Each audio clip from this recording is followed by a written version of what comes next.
भूत कोला। दाते सुबह से गाड़ी चलाता हुआ काफी थक गया था और अपने गांव से कुछ 30 किलोमीटर दूर ही था जब वो एक दूसरे गांव से गुजर रहा था। उस गांव से गुजरते हुए उसने देखा कि सारे गांव के लोग एक जगह जमा थे और उस जगह से किसी के चिल्लाने की और ढोल बजाने की बहुत तेज आवाज आ रही थी। दाते, जो मैंगलोर शहर में पला बड़ा था, पुट्टूर जिले में बसे अपने गांव में पहली बार जा रहा था। गांव में उनकी पुश्तैनी जमीन थी जिसे दाते के पिता बेचना नहीं चाहते थे, पर अपने पिता के गुजरने के बाद दाते अपनी पुश्तैनी खेत और जमीन एक होटल कंपनी को बेचने के लिए अपने गांव जा रहा था।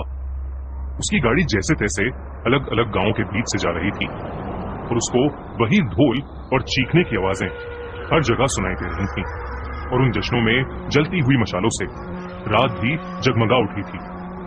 वो ये सब अपनी जिंदगी में पहली बार देख रहा था।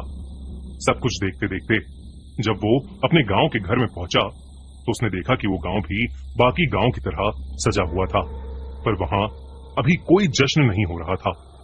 जब उसने अपने घर का ध्यान रखने वाले काका से पूछा कि ये सजावट किस लिए है, तो उन्होंने उसे बताया कि गांव में अगले दिन भूत कोला होने वाला है। दाते के काका उसे भूत कोला के बारे में बताने लगे, लेकिन क्योंकि रात बहुत हो गई थी और दाते बहुत थका हुआ भी था, वो अपने काका की बात सुनने से पहले ही सो गया। अगले दिन होटल वाले उसके घर आए। होटल वालों को अपनी जमीन दिखाने के बाद उन्हें विदा करके वो शाम को प्रॉपर्टी के पेपर्स पर साइन कर ही रहा था जब उसे फिर से वही ढोल और चिल्लाने की आवाजें आने लगी। दाते ने जब अपने कमरे की खिड़की से बाहर देखा तो उसे कुछ अजब सा ही माहौल दिखा। दाते गांव के उस जश्न को देखने के लिए पेपर्स को वहीं घर में छोड़कर बाहर चला गया। जश्न की जगह पर उसे ढेर सारे लोग एक ही जगह पर जमा हुए दिखे और वही ढोल की आवाज उसे और जोरों शोरों से सुनाई दी।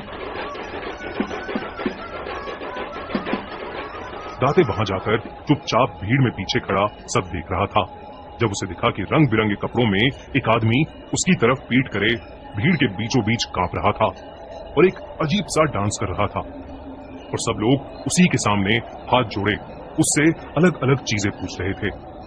इससे पहले दाते कुछ समझ पाता, उस आदमी ने अचानक नाचना बंद कर दिया और वो भीड़ को चीरता हुआ दौड़कर दाते की तरफ आया और उसे घूरने लगा।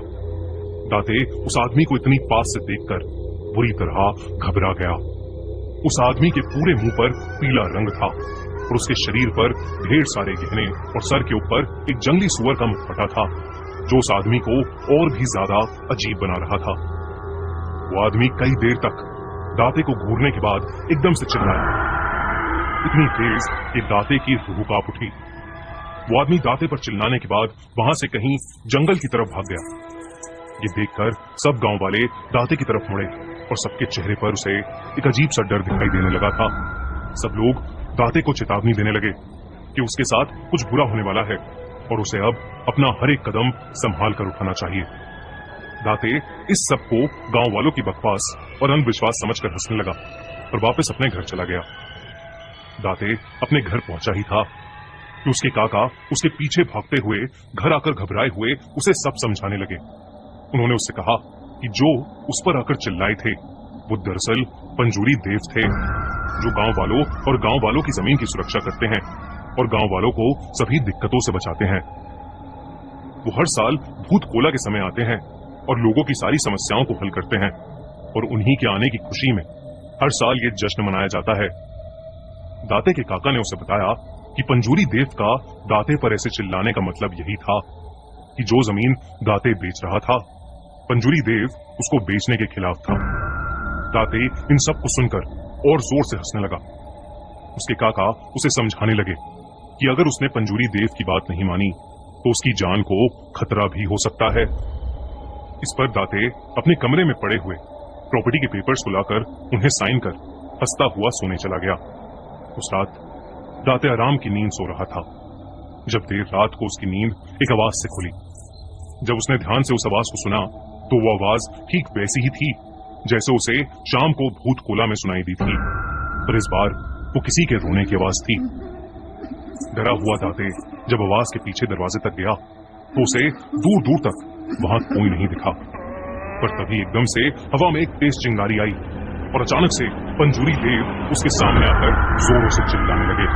ये देखकर दाते के पसीने छूट गए और दाते बिना कुछ सोचे समझे अपनी गाड़ी में बैठकर उस गांव से निकलने लगा।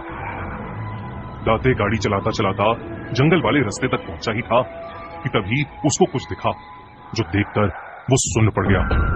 अचानक से सोने के दांतों वाला और सोने का हार और मुकुट पहना हुआ एक जंगली सुअर उसकी गाड़ी के ठीक सामने आ गया।